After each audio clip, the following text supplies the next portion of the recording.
Hello, welcome to the Special Moves podcast. My name is Mike Williams. These guys are Jake Klosky, Liam McKelvey. This is episode 120, I believe. How's it going, boys? You all right? Yeah, not going bad. Very good, thanks, Mike and Liam. Yes, it's going very nice. We just had a little talk about what we've been playing already, so I'm up to speed on what you guys have been playing, and I'm ready to share that with the world. Well, it's been quite a few little things happening. We've just as at the time of recording, we've just had a Nintendo indie showcase thing finish, which was pretty nice. It's had a little some good stuff. Look at what's been announced. It was only announced a couple of days ago as well, so that not a big event for an event thing. It was just pretty straightforward, wasn't it? They were like, guys, we're going to show you some shit. You know what I mean? Lots of Annapurna games, more than well, one. Anyway. Yeah, which I've been playing an Annapurna game this week, so we'll talk about that in a little bit actually. Which is Maquette. I think that's how you pronounce it. Is that that is the PlayStation one? That's the PlayStation Plus game. Yeah, that's Annapurna. So yeah, I don't know what else was in there. We Oxenfree 2, which is a big indie darling. Oxenfree is like always in them lists. It's like fucking what's it called? Undertale. Yeah. Oxenfree. It's always in that sort of probably what remains of Edith Finch is probably in there now. Firewatch, but so Oxenfree 2, a straight up sequel, not like Oxenfree Remix. Oxenfree Starts With You 1.0. It's like proper like just a sequel, and I think it's got the same characters. Oxenfree Starts With You. It's pretty fun. I've never done Oxenfree, and I've had it. It's been on my wish list, like on the eShop and stuff like that. You can wish list. Yeah. But I've never got around to doing it, but I've always kind of fancied it. But I don't know. I just haven't got around to it. I've had it installed on PC for over 2 years now because they gave it away for free on the Epic Store forever ago. It was one of the very first games that they ever gave out, wasn't it? Yeah. But yeah, and it's only a short game. It's only like 4 hours from what I've been told. So it's like, it's not even a big commitment. It's just you've already played Night in a Wesleyan, so I've seen everything. You might have peaked. But yeah, it's one of them, innit? It's where I'm always curious to see if it lives up to the hype, because it is hyped. That's the thing. It's like Undertale is hyped. It's because it's got the fans go nuts for it, don't they? And Oxenfree not the same as Undertale. The reason I keep saying Undertale, guys, is because I was expecting it to be Undertale 2 at this thing. Deltarune or whatever. It's like 4 years old. It's delayed. It's like, I don't know what the hell's going on with it. So I was not expecting that. Obviously, all the chumps were expecting Silksong, Hollow Knight 2, which is definitely one of the most anticipated games for everybody, I think. But yeah, that was there. Can't remember what else. Like a game that I'm working on was on there, and I didn't even know. I didn't even get the memo. So that was a surprise even for me. House of the Dead remake, that was there. Yeah, that's cool. That's really interesting. I'm just happy to see House of the Dead is not dead, and it's finally, sort of coming back. I guess being remade by the same people who made, I think it was Panzer Dragoon. They remade that recently. And I don't know how that's going to work on the Switch. Joy-Cons is well, you can imagine somebody docks the Switch and then you get a Joy-Con in each hand. Yeah. You have to stand back to back or it's not as good, like R-Move 2. And then you just go ham. Yeah, that's it. It's got to be. What else was I think there was 3 available today games as well. One of them was Fez. Fez was one of them, yeah. Was it? Do you know what I was thinking about Fez the other day, I was having a conversation with somebody about there was a game. It's a pretty good game on the way, and I can't remember what it is, but it's like a documentary for it, yeah. And I was talking to them about No Clip and all this gameumentary and all that, and I was on about is there anybody who does it who's not like a Patreon on steroids, And I remember there was that Indie Game the movie, and he was a big part of it. Is it that Phil Fish? Yeah. Yep. Notorious dickhead who hates Japan. Yeah. Well, doesn't hate Japan. He hates Japanese games.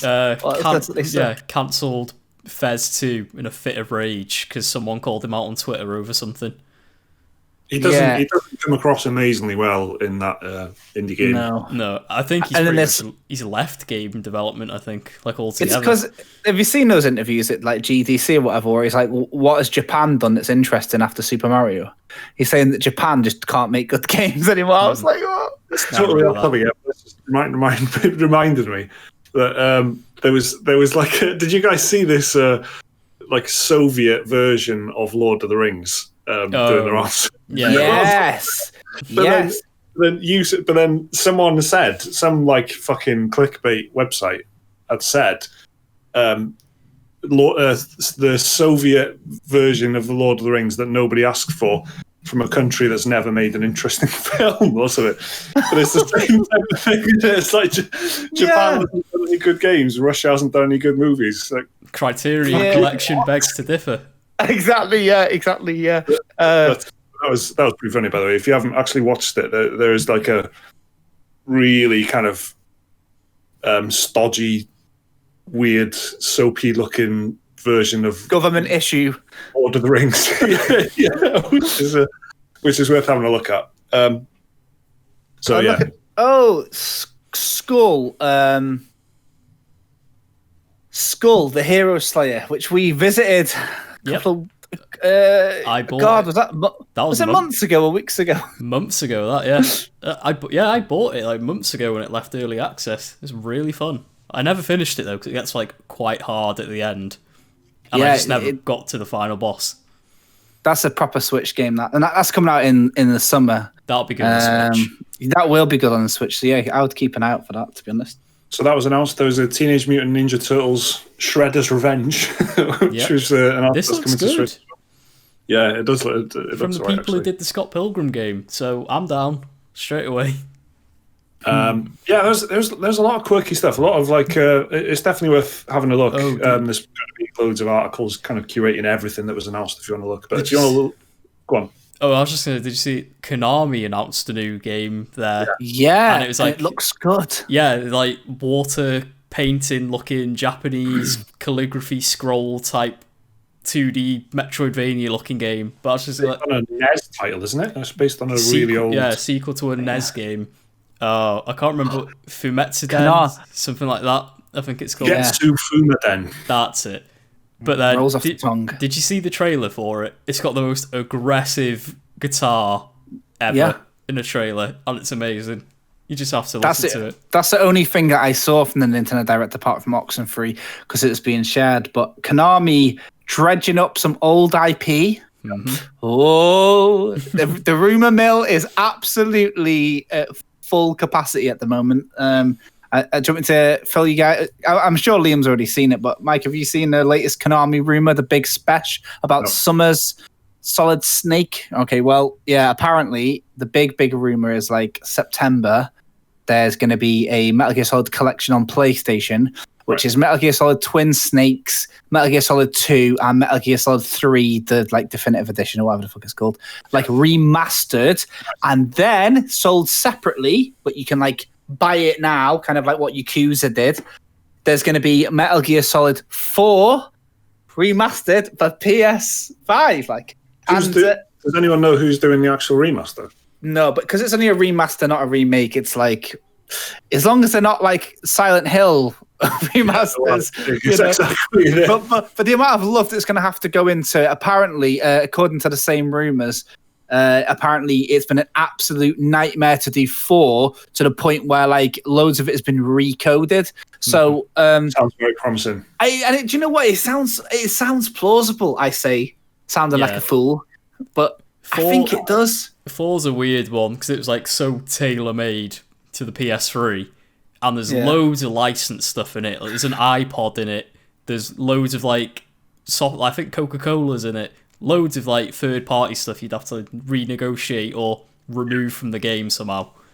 Yeah, but, interesting. I'd get that in a heartbeat though, and I think who wouldn't really, especially now that it's kind of, if you're on PlayStation, it's been a generation of going without Metal Gear Solid. 20-year-olds weren't born when Metal Gear Solid 1 was out, so Yeah, but if it's for Twin Snakes, they can keep that.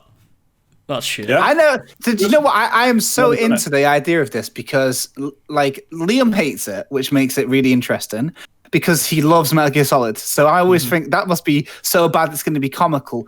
And I always remember having in my hands Resident Evil remake or Metal Gear Solid remake on the GameCube at a shop, and I could only afford one. I played the Resident Evil and I rinsed it pretty quickly. And then I went to go and get Twin Snakes, and it had gone. And then I couldn't find it anywhere, so I never got to play that. But Metal Gear Solid 1 might be... It's in the top 3 best games ever made, I reckon. Oh, you both... I've heard you both say it's your favourite game ever. Yeah, it's absolutely my favourite of all time. Yeah, it's really good, right? And I never played Twin Snakes. And Liam, who I know loves Metal Gear Solid, hates Twin Snakes. So I'm dead curious. What could it do that's made this man do a 180? There's a little taster. Snake kick flips off a missile in midair. That's what you get with Twin Snakes. Okay. Give him a bit of a last moment. I like that. Yeah. Oh, they re-recorded all the voice acting and stuff. And really? For Twin Snakes, yeah, because the PS1 recordings, apparently when they put it on the GameCube, you could hear all like the background noise in the original, which you couldn't hear through the PS1 originally because just a lower quality sound chip. But what was it?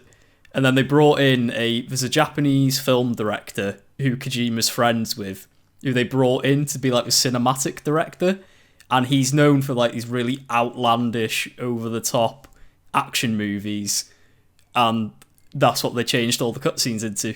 So you get these like full of like Matrix bullet time, full of slow-mo, lots of like really weird over the top dialogue, even by Metal Gear standards. It's really easy as well. It breaks a lot of the game because they keep most of Metal Gear Solid 1's like puzzles and stuff, and the layout of the levels and everything is the same, but they replace it with Metal Gear Solid 2's mechanics. So you get first-person aiming and everything, and a tranquilizer gun, and it makes the game ridiculously easy for Twin Snakes. Yeah. It's just like the mechanic. They updated the mechanics, but not the level design, and so you can just sort of break the game very, very easily.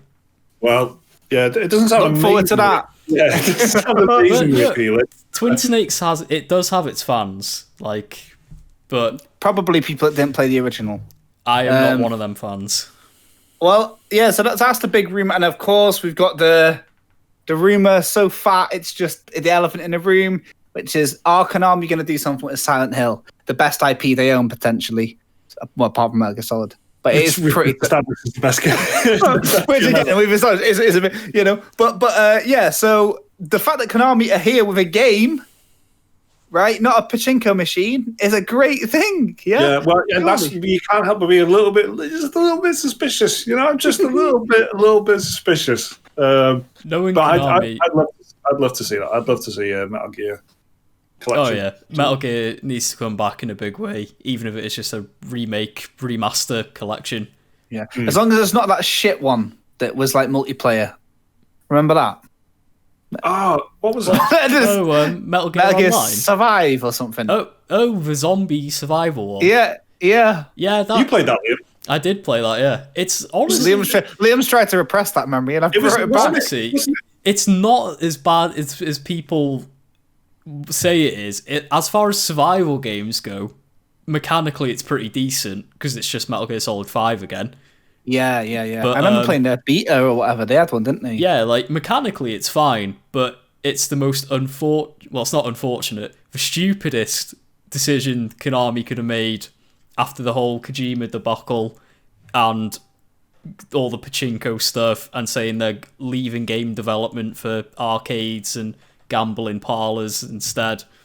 And then they came back and said, here's Metal Gear, and now it's got zombies and survival mechanics and crafting and base defense and whatever else.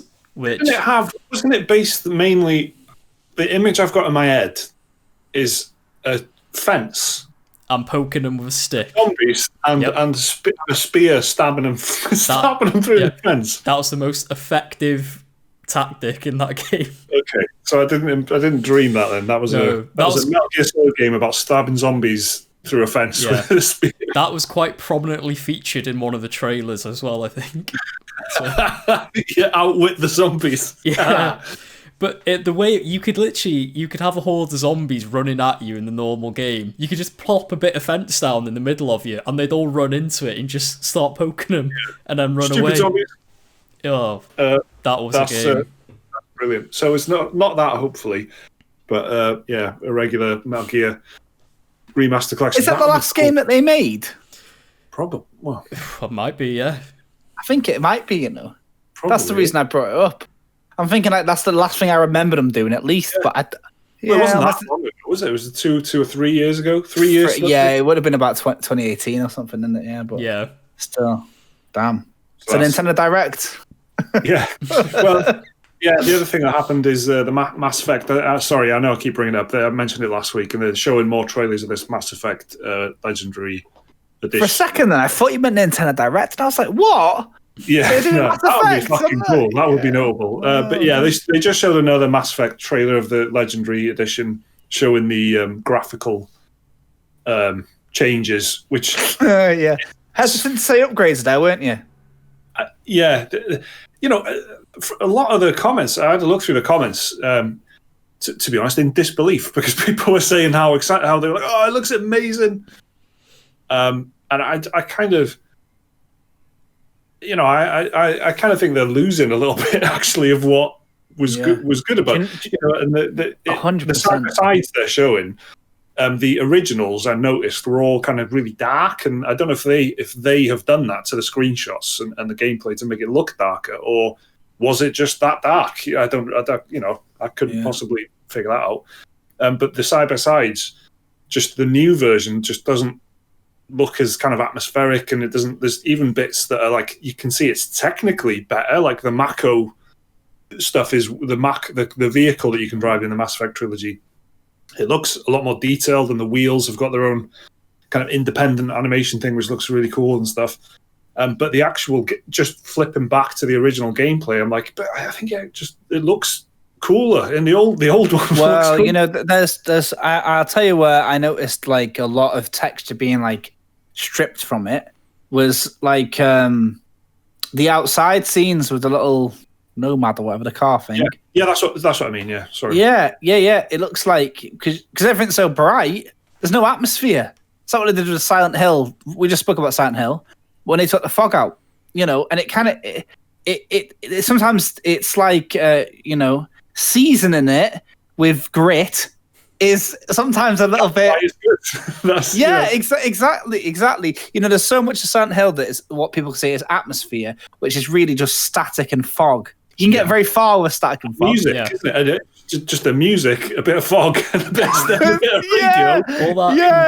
radio. All the fog, because they couldn't actually put that much stuff on screen at a time on the PS1. Yeah, exactly. So the developers at the time were probably like, we're free of the shackles, the limitations. Let's brighten this baby up. And it's like, hang on. But with Mass Effect, I felt like that as well. I felt like it was a bit. Some of it was a bit. Too much texture. People's skin has got a bit too much like it's got brightness, but they haven't added much like texture. So they've got like plasticine faces. Mm-hmm. I think, and it's kind of making that a bit more obvious. Perhaps it's the exact same face that they always had, but now you can see just how plastic it was.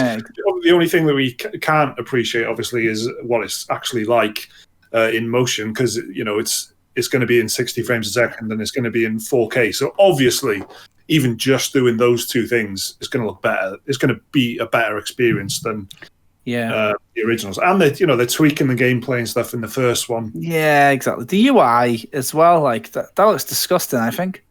Yeah. The UI, mate. It looks like the flipping dashboard of a kid's car, like the half red, half flip. It looks shit. Yeah. I'm really looking forward to it, but it's not even like questionable. It's just. It looks shit, I think. It reminds me of Dark Souls, the Dark Souls remaster. What, for you watch your mouth, right? Yeah, no, but listen, people were like, what even have you done? What have you done to it? Like, you've just... Oh, the remastered, exactly. Like, the You Died was weirdly clean in Demon Souls remake. Yeah, exactly. The Dark Souls remaster, right? So and then they were like showing the bonfire. They were A and B, and it was like the ivy on the walls of Firelink Shrine. You've got it, yeah. So the Dark Souls I guess, did they even call it a remaster? I can't remember. They did, yeah. They did call it remastered. It's got remastered plastered on the box. Okay. Yeah. But it reminds me of that a little bit, because it's perhaps they're so scared of messing with it that they've just ended up, saying fucking around with HDR. Look at the reflections in the fish tank. Now it's in HDR. They've really just done a kind of dabbled with it a little bit and made sure. Imagine if they did like something like made Shep a ginger and just didn't say anything. Imagine a change like that, just a massive, gave him a tribal tattoo on his face. Yeah, but no matter what you choose, he's got the Tyson. The Mike Tyson, yeah, unchangeable. I'd love that, and they didn't bring it up in the little patch notes. There's a little surprise in there for you gamers. Yeah, we've been looking at the most popular Call of Duty presets, and we realised that you all like tattoos. Marco is just pink camouflage. You can't do anything about it. So there's more of that coming through, and it looks all right. And we're getting there now. We're about a month away, isn't it? So it's May the 14th, isn't it? So we're pretty much exactly a month away. So I'm definitely looking forward to that. It should be good. Yeah, despite everything we have said. Should be. I'm really looking forward to it. I guess maybe we'll do an email now before we talk about anything else. So if you remember, a long time ago, we used to have an email feature called Dear Special Moves. It's still going. We still want your emails. The inbox is dearspecialmoves@gmail.com. That's dearspecialmoves@gmail.com. This is the first Dear Special Moves in about 2.5 months. Yeah. So I hope it's a good one. So this one, no pressure on Blake Walden, who is... We'll say fans. Now, I hope you guys are... So this is just a reminder in case anyone has forgotten about the how could you forget about the Atari mini console thing that is happening. Remember that? Remember there's like Atari are doing like a... Was it crowdfunded? It was. It was an Indiegogo, I think. Yeah. And it was meant to be out about 2 years ago and never showed up. Well, it's finally on the way out, or it is out, or whatever. I'm not sure. I don't know. I don't care. I'm not going to buy it. But Blake Walden is interested in it. And Blake Walden says this: "Ahoy, gamers! It's your man down under, Blake Walden. Yes.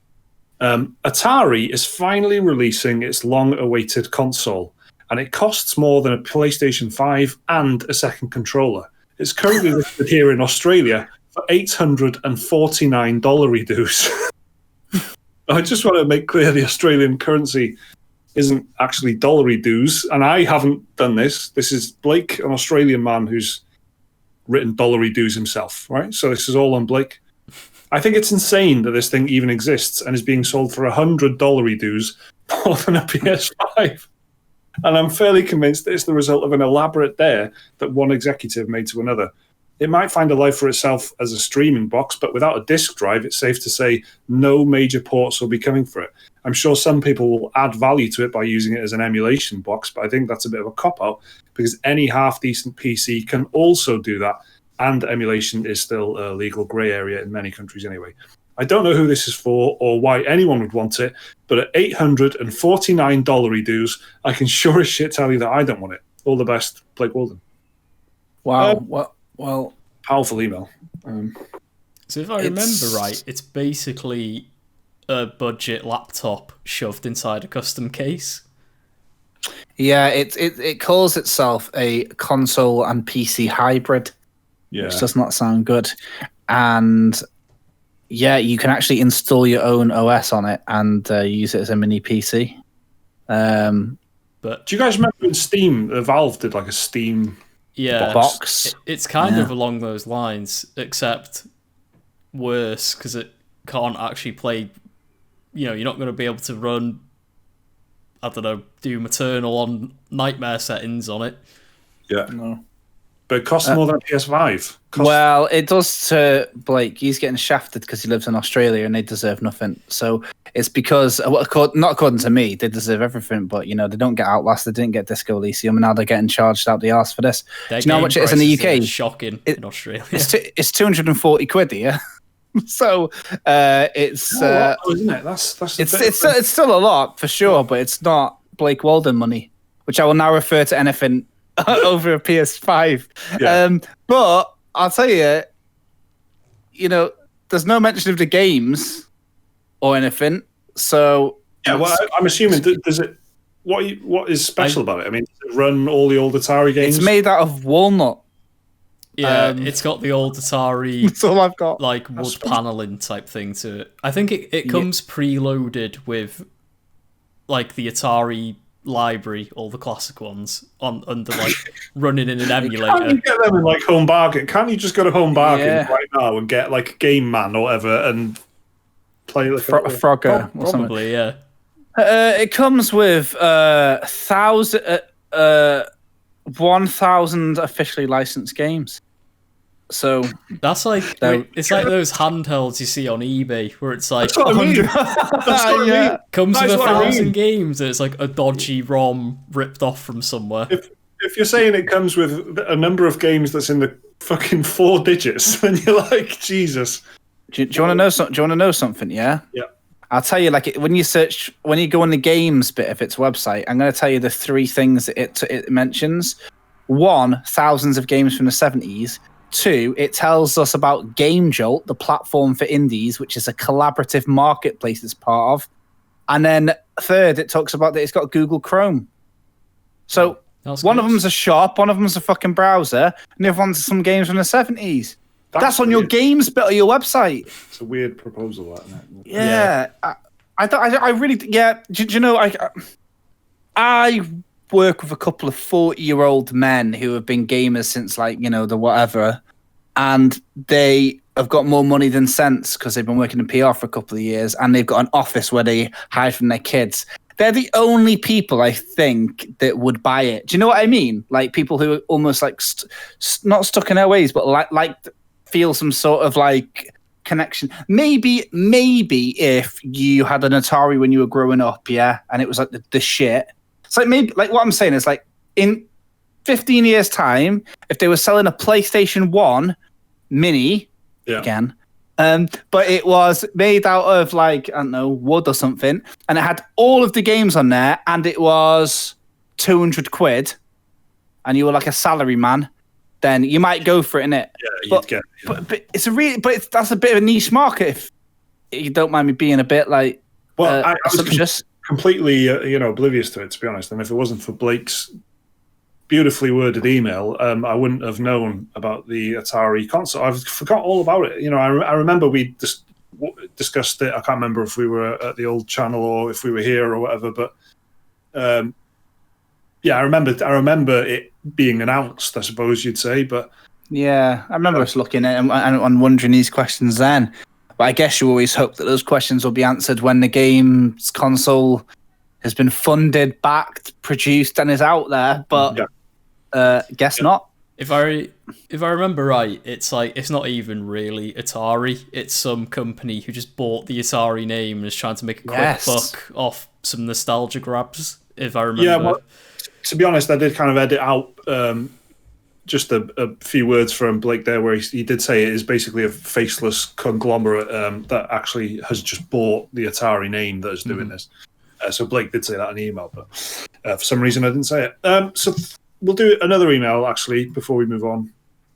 This one's from George. This is quite an interesting opinion, actually. It's about open world games. So this is off the back of me I've just recently went back to Ghost of Tsushima on a PS5 and finished it and really, really enjoyed it. Having initially kind of just come straight off it, didn't enjoy it. My first impression wasn't good of it. So George says this. Dear Special Moves, inspired by Mike's newfound appreciation of Ghost of Tsushima, I feel compelled to voice my own trouble with the game. Namely, that it and other open world games like Days Gone, for example, have been spoiled to me by the open world immersiveness of Red Dead Redemption 2. For all its faults, Red Dead Redemption 2 had me feeling like I was in a breathing, organic, dynamic world. The transitions between gameplay to cutscenes, an environment, or NPC interactions were all seamless and never slowed down momentum. But while playing Tsushima, I was always aware that I was playing a game and I was in a game map rather than an immersive world. Transitions between gameplay mechanics and NPC and world interactions were broken up by fades to black or very obvious and momentum slowing shifts. For example, when you're going from horse riding to the samurai standoff mechanic after seeing a group of enemies, it's always super obvious. You know, when you're going from one thing to the other, the game is like, you know, now we're doing this. Now we're doing the samurai standoff. And, you know, I get what you mean. Conversely, if you get held up by bandits in Red Dead Redemption 2, for example, there is never a single break in the gameplay, or there isn't an abrupt initiate enemy encounter mechanic. I do feel slightly nasty holding the above against Ghost of Tsushima, as how many games will really ever get an equivalent budget or development time to Red Dead Redemption 2. But feel free to cast these thoughts into the flames. Glad to see you back, and I wish you all good health and stamina, George. But I definitely think he's on something there, because I kind of forgot how good the Red Dead, continuity thing was. It's definitely been adopted in other games, and you see it in loads. You see it in a lot more games since Red Dead Redemption, I think. But they had an amazing way of keeping you in the zone, in the world, and it wasn't. It wasn't quite as like. Ghost of Tsushima is basically identical to Assassin's Creed, and that like model is exactly the same. I don't think you could say the same about Red Dead Redemption. No, you couldn't. But I'll tell you what, that was my big issue with Red Dead. Yeah, was like with Ghost of Tsushima. I remember kicking it and doing a couple of like side quests and whatnot, and getting a bit bored of the side quests. I don't give a fuck that somebody's like ran away with some linen and I have to go and hunt them down or whatever. So I just skip it. But with Red Dead, it was so interchangeable that a lot of the time, I remember some of the missions were just like slightly playable cutscenes. Like it was like, the cutscenes were done while you were riding from A to B on the horse, but you couldn't skip that. You had to literally sit there and listen to some bullshit for like 10 minutes. Which it wasn't all bullshit. There were some really good moments, but like sometimes I just want to skip. Especially if it's like a little side quest I was taking on. I want to be immersed with the gameplay sometimes, and that's the thing. Because if I want to sit back and watch like a story or whatever, and I'm in that mode, I just watch a film, innit? So I think that worked in my head. That worked against Red Dead Redemption, but when it went well, it went really well. Yeah. I remembered a bit like. This is very, very, very, very light spoilers. There's a bit where you walk towards a mansion with the gang in it, in Red Dead. Act 1, I'd say. That is properly good. Like, I always remember that. Walking through, like, I can't remember if it's like a plantation or something. Yeah. And you got the music. Oh, mate. Proper. Yeah. That was the real shit right there. And there's a couple of other bits. I think the general kind of criticism at people level, even like regular people who don't listen to gaming podcasts would criticize Red Dead Redemption. I've heard saying things like it just takes too long. We've talked to death about Red Dead Redemption, haven't we? But that is ultimately the thing. I think 1 hour in Red Dead Redemption is fucking nothing. You're just useless. Just having a quick 1 hour spin in Red Dead Redemption 2 is impossible. But you probably could have a quick 1 hour spin of Ghost of Tsushima. You could do that quick side quest or two or whatever. Well, that's exactly it. Yeah, exactly. And in both those cases, I did do both. And I remember leaving Ghost of Tsushima feeling better about it. Because, you had to really build up. There was so it's like watching the TV show Red Dead where there was lulls in it, but you can't skip because you'll miss the plot. And also, in this case, it wouldn't let you. So you had to sit through, that's just my opinion. Like some people would have really been gripped with the story the whole time and really been interested in like the Dutch stuff and like the camp as a whole. I didn't really care about any of them, to be honest, because I'd go back to it. I'd go back to it if there was a PS5 PlayStation 5. Yeah, thing. I would definitely just to go and have a spin in the. Probably doesn't even need much to do. Touching up to it, like just the loading screens would be better. There's only a couple of them anyway, in it. But yeah, get it going at 60 FPS. That's all you need. Yeah, what a good looking game that is. Though.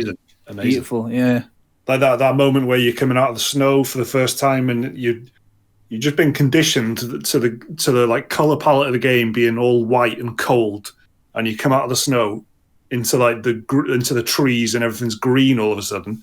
That's really good. That's really good. Do you know what? It'd be good to go back to that when it's not. Like the whole world was waiting with bated breath for that game, and it came out, and it was the best game ever to a lot of people. But unless it's that level for everybody, people are going to be disappointed. And we're not on about Cyberpunk disappointed, where the game, this did what it was supposed to do. It did what it said it was going to do, but some people just realized that they didn't really want that. Maybe too much immersion. I don't want to have to do bullets, But I'll tell you what, I'm looking forward to a new GTA. With some ray tracing, some nighttime scenes driving around. I don't know. Yeah, it'd be sick. What are they supposed to be doing at the moment? Is there any I heard this GTA 5, kind of remakey GTA 5 thing. They're meant to be putting GTA 5 and GTA Online on PS5 Series X, but I think that's all they've said they're doing at the minute. They haven't. I think they're doing some work too, though, aren't they? Like they do. They added first-person mode to GTA 5 didn't they, when they brought it to the current to PS4. Remember when that was like the first? Remember the PlayStation 5 reveal event? That was the first thing that happened. Yeah. It was the Rockstar logo, and then it was like GTA 5, guys, but not yet. And now, we're a good 6 months away from PlayStation 5 launch, and it's still not here. So, it's I think they are working on some stuff, aren't they? Like even additional content, I think. But the online has been like properly updated. But I don't know what's happening with GTA 6. There's no real concrete stuff. It would be cool to see it in Tokyo or Seoul, South Korea. That's my dream. I'd love to see it over there. And I think South Korea would be ace. It's pretty underrepresented in terms of like how influential it is as a city. And we've already kind of had a London with Watch Dogs. Oh, yeah. So there was GTA London. Yeah, ages ago. Yeah, on the PS1. overhead. Yeah, but top down. That's how Liam experienced Watch Dogs, isn't it? On his construction drone. Just the eye in the sky, so we don't need another, do we? But I'm interested to know where it'll be next. Yeah. Go on, Liam. Sorry. I was just saying, I agree with Jake. It'd be interesting to see them do somewhere that isn't America, pretty much. Take it overseas, see what you can do there, because it'd be pretty cool. Go fucking batshit though, isn't it? Just do it in. Do it in like the 10th largest Russian city or something like that. Do you know what I mean? Do it in somewhere extremely not obvious. Yeah. I suppose we have had some Russian characters, haven't we? Yeah. I wouldn't even mind them going back to Vice City. Imagine that, like what they could do Vice City on current gen hardware. That'd be amazing. Yeah, that's more likely. That's more likely. Yeah, Liberty City or Vice City getting redone is probably because you know what, it'll keep people happy, won't it? So. Yeah.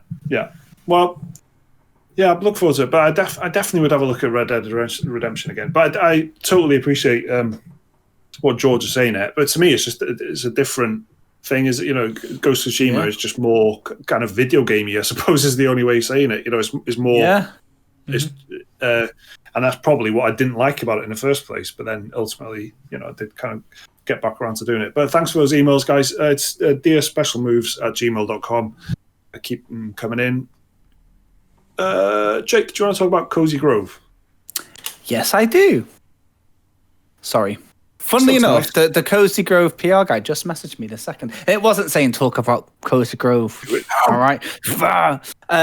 It was, I'll tell you what, right? Cozy Grove is a very interesting game from like literal first impressions. The art style is really unusual for it, I think. Unless you're a fan of Don't Starve, I guess, in which case it's going to be very familiar. But it's got a kind of I don't know how to describe the art style. It looks a bit pop-up book, kind of. dare I say, and not too dissimilar from what I mentioned last week, which was Carto, the Xbox Game Pass game. But doesn't the color actually like drain out of it or something, or isn't? Well, other way round. So it's you're on this spooky old little island, and you kind of bring the world to life by meeting spirits, and kind of doing their bidding, and then you get spirit logs, which you put on your big spirit fire, which is like, I don't know, like some cheeky little flame that talks to you, kind of like that one from Howl's Moving Castle, yeah. And you feed them with logs.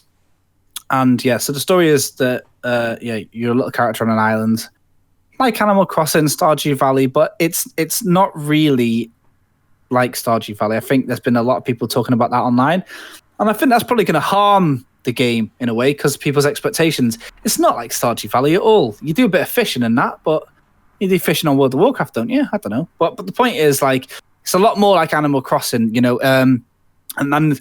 This is the thing that I think more people need to talk about, probably, and the thing that I would like to have been aware about before I got it. Not that I bought it, but if I did buy it, I would want to know. The game's one of them where it kind of forces downtime. You know, like where Animal Crossing has like, okay, that's all you can do for today, right? And then you got to come back the next day, slave to the nook. Well, it's kind of like this, where after a certain amount of time, it's kind of like, go on, get on with your life. So you have to, if you want to make content for a world-renowned, critically acclaimed podcast, you have to set your Switch clock forward so you can cheat, so you can see what's what. Because I couldn't have told you guys about anything after the first couple of days if I was waiting like a real human being in it. So I think the game has got a real charm to it. I like that, but I don't like much else about it. I don't like how it's written. It's too twee. It reminds me of Ooblets, where it just kind of grinds on me a bit. And it reminded me a little bit of another game called Mutazione, where you go onto an island full of like creatures. Apart from they're not all spirits. But here's the really important thing about Cozy Grove. Again, I've looked online at what people have been saying, and no one's hit it with this angle. The game for a kid is a completely different story.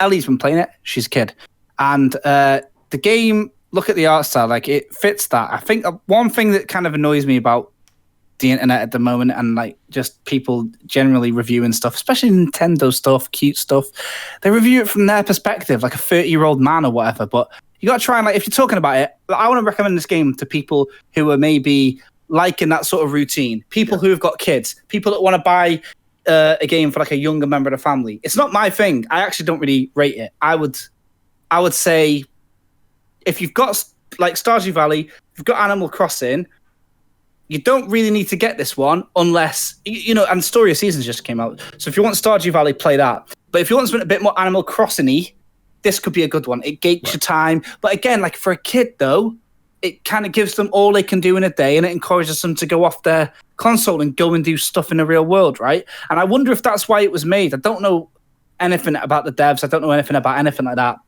But to me, it seemed a little bit more focused around that. And it kind of...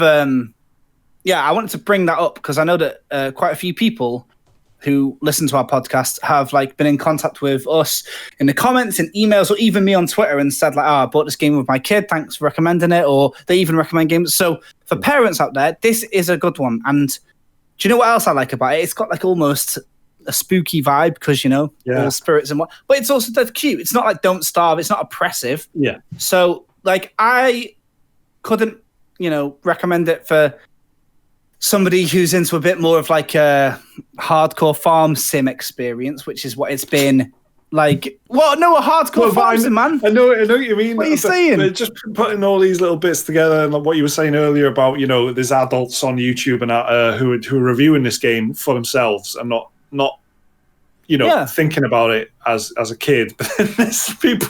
There may well have been some people who went, "Great, this game called Cozy Grove is the hardcore farm sim that I'm looking for." Yeah, and then exactly. Went in and we're fucking disappointed. No, it's true. I do you want to know something? Yeah, this is a bit more of a meta thing. When I get review copies for games, I love to go on Reddit and look at what people who are about to buy the game are talking about. Yeah. I've had Biomutant for the past 2 weeks. I'm loving watching people online talk about what the game might be, what it might not be, and going, right? Story of Seasons has the most rabid fan base on Reddit going, can't wait to spend 1,000 hours in this. So Cozy Grove, it doesn't matter. It could have been literally called Kawaii Beach, right? There would have been people taking a week off work to no life it. So what I'm saying is, manage your expectations of Cozy Grove, okay? It's cool. And I'll tell you something that other people like about the game that I saw that I don't agree with, but this, I guess it's all down to personal taste. There's the characters, there's recurring characters on the islands. So kind of like in Animal Crossing, you got Isabel and Tom Nook and whatever. You got these little different characters, and they've all got their own little things, and they tell their little jokes, and they've got little story arcs. And you unlock, like in Stardew Valley and whatnot, you've got like a little heart system, like your relationship with them. Don't think you can sleep with them. It's a game for kids, but it's just too much BioWare earlier in the podcast. But you can learn more about them by getting to know them, which is great, and how friendship should work. You can't have sex with the ghost fox, but you can get to know them. And I would say that the game is probably good for people who like this sort of thing. But if you've not played any of this, just listen to any of the other recommendations. Stardew, do that first. Animal Crossing, do that. I don't even know how much the game is. I'm out of touch. It's really cheap. It's less than 10 quid. It's on sale. It's less than 10 quid on sale on the eShop that I've seen anyway. Well, look, for that price, I can't help but say, that's a lot more appealing. It's a lot more appealing. When you consider like Story of Seasons is like 40 quid. If you want to play a game, it's less than £10. Yeah. The only other thing I need to mention, and it'd just be a bit of a, like I haven't played it in 2 days, but it was, when it came out on Switch, it was pretty buggy. I wonder if they fixed that now. But the game has clearly not been made with Switch in mind first. I think it might be available on mobile. But and because of that, I found that like there's a bit of an awkward menu system when it comes to like placing stuff down. But you can actually drag, if you're on Switch, you can actually drag it with your thumb, which made things well easier because it was really annoying. And it wasn't broken, but it was less than perfect. And I reckon that the devs will probably be scrambling and staying up late to fix stuff. So yeah, it's really middle of the road. If it comes to Game Pass, play it on there, innit, basically. Well, it's for less than a tenner on Switch. It seems like that's the perfect chance for it to it's going to make sense anyway. It's going to make sense for 10 quid on the Switch, isn't it? So exactly. All right. There's new releases this week, but I'm not hugely excited about any of them. We did kind of mention the Nintendo Indie Showcase thing earlier, so there is Fez and a couple of other things that are out on the eShop right now, but I can't remember what they were. As well as that, there is Super Meat Boy Forever. Yes, I've been playing Binding of Isaac, which is his game, and it's made me want to go back and visit some of his other stuff. So maybe I'll get that. So that's on PS4 and Xbox One on the 16th, which is a Friday. MLB The Show 21 is out next week, which has got its fans, hasn't it? It's got its baseball game. It's out on PS4, PS5, Xbox One, and Series X next week. The 20th. The first ever Sony game to be on an Xbox console. Yeah, that's what makes this one notable. Yeah. But they've all got. One thing I didn't even know about baseball. I watched the trailer for it. And they've all got like Xbox headset shaped like guards on their cheek, which is a new thing. So if there's anybody who knows stuff about baseball in the comments, please can you explain to me what that's all about? So the baseball players, is it to celebrate the Xbox? No, it's like so the batter or the batsman or whatever puts the helmet on and then has got like an additional like flap here, where like Commander Shepard would be like, ordering the troops about and stuff. Yeah. So what's that about? I'm assuming it's just like stop people getting broken jaws. Yeah, the jawkeeper and placer. But then, but then like their eye is exposed, so they're happy to have the fucking eye socket annihilated, but not the old jawbone. No matter with a baseball, no matter where you get hit, it's gonna fucking hurt at the end. Yeah. I've just looked at a JRPG. Liam might know about. Is it Saga Frontier Remastered? Yeah, it looks so that's on the 15th, which is today, the day of the podcast, the Thursday. What is this, Liam? It is a remaster of a Square Enix PS1 JRPG in the long-running Saga franchise, which is the lesser known of Square Enix's IP backlog. Very strange, very experimental RPGs where you sort of like the inspiration for Octopath Traveler, really, where you get given a bunch of different characters who each have their own separate storyline to play through, and then it has Skyrim-like mechanics where you level up stats by using that like attack or spell more. So if you use Fireball more, your Fireball's going to get more powerful. You get hit a lot in battle, your character's going to get more health. That sort of leveling system. Very known for being like really obtuse as well. It just drops you in a world and is like, and go. And like you can easily find yourself with a broken save file where you've wandered into an area with enemies at a too high level, now you can't escape. Your only solution is to start the game again. So yeah, it's all part of the charm. Yeah, like I'm not a big fan of the Saga games personally, just because they are a bit too experimental sometimes for me. Like, that is a huge fucking bullet. Yeah, it's like Herbie Hancock saying this jazz is too much. Jesus Christ. They're not bad games. That's a hell of a reference. They're not bad games, but the quality of them varies so much between games. Like Saga Frontier, from what I understand, is one of the more celebrated ones, but it never came out in Europe, so I don't know. It was only in Japan and America back when it was on PS1. Yeah, well, you don't sound like you're on fire to find out. I am interested in it, but also I'd rather just wait for a sale if I'm not sure on it, sort of. But they've actually put effort into remastering this one, unlike what they did with Final Fantasy 7, 8, and 9. They've run the backgrounds through like AI upscaling and stuff. They've redrawn character sprites. I really wish they'd do that to Final Fantasy. Yeah, they've retyped all the remade dialogue the fucking out. game, Mike. They might as well have, yeah. That's true. They've for like Saga, they've like redone all the text so it's like nice and crisp and redrawn character portraits and stuff, and because part of the game sounds great. Imagine they did that to like Final Fantasy 9. That'd be so cool. Well, you've got the fan mods, at least, for Final Fantasy. Yeah. Well, but, it looks like Square Enix are doing it themselves now, which, needs to happen. Yeah, exactly. Yeah.